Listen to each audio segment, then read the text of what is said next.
Hey folks, Nicholai I'm here, back at you with another reaction to some Twitter stuff that's going on. Now, it's very interesting to see Erick Ybarra, his kind of transition over the years.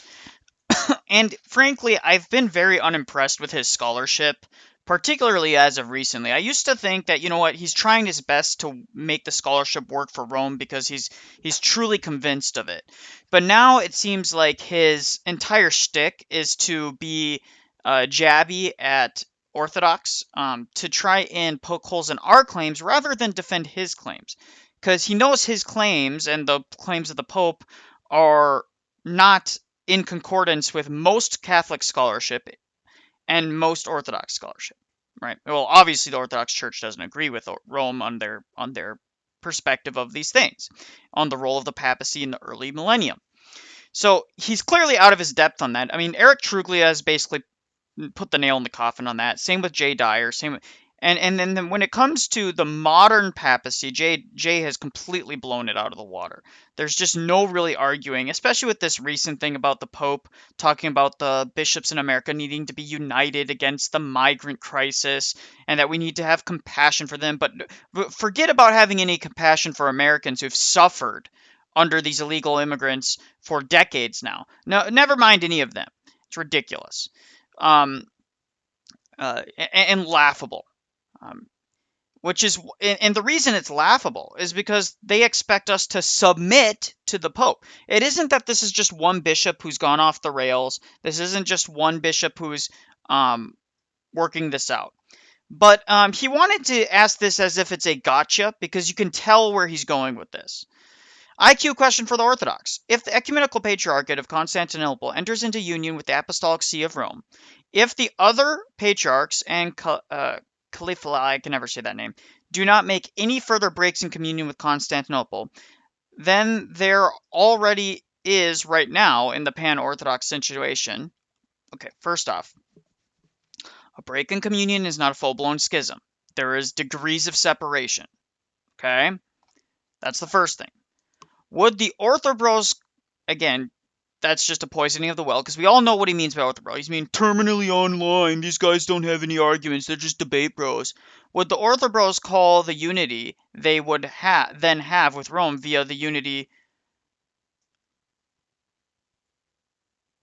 not a real with Constantinople a real communion or a not so real mini bite-sized excommunion?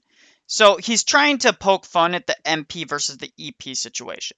Now, of course, this is a ludicrous example because you're talking about two that are in full communion, full theological agreement with one another, full understanding of each other's roles, and so forth, and then a gradual moving away from each other or moving back towards each other versus someone who's coming in from the outside in, right? Someone who's completely divorced from it. This is why Macedonia, it took almost a year before all of the synods convened and determined if this was a canonical situation, if Macedonia had properly repented of its previous errors, and is now in full communion and a full autocephalous church. It took some time. There's nothing wrong with taking time. But to answer your question, no. Out of duty to our local synod, we would wait for them to come to a conclusion whether we are in full communion or not.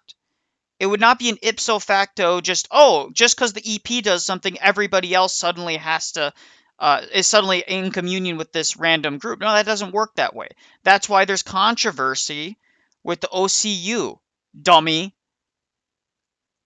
This is an IQ question. This is your low level IQ coming at it. Well, really what it is I don't believe you have a low IQ, Eric. I think you just have a disposition to be dishonest. The way you engage in comments has always been duplicitous and frankly not in good faith. Always. I've seen you reply to hundreds, if not thousands of people. The way you treat people is just abhorrent. Now, that being said, I think I answered that question pretty thoroughly, but I'm going to continue.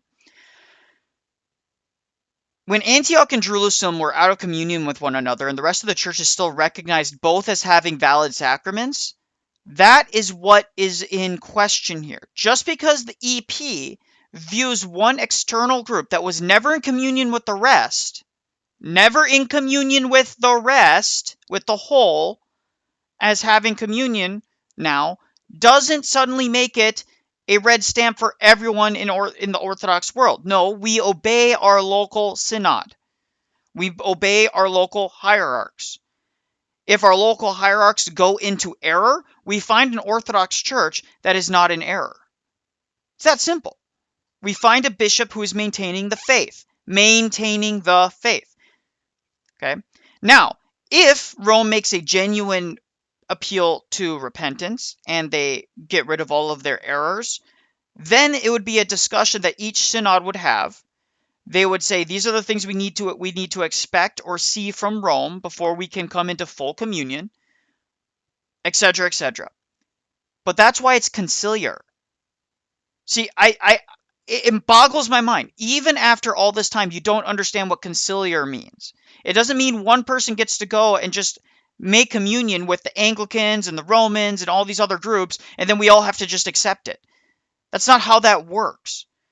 Just because we view Constantinople as being an error, serious error by doing so, and that they have potential from schisming from the rest of us, does not mean that their decisions, just because they're in mutual communion with us in terms that we recognize their sacraments and the validity of their Eucharist, does not mean the same thing. Again, this is very demonstrable in church history.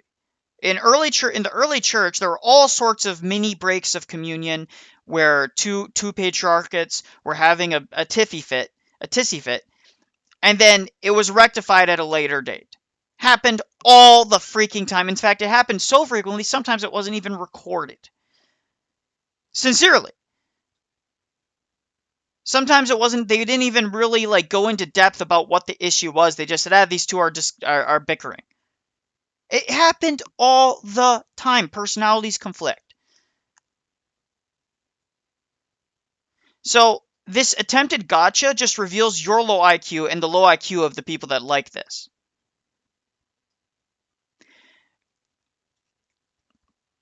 I typically try and avoid being super controversial on this channel, but I try to be respectful to people that have at least some respectable credentials.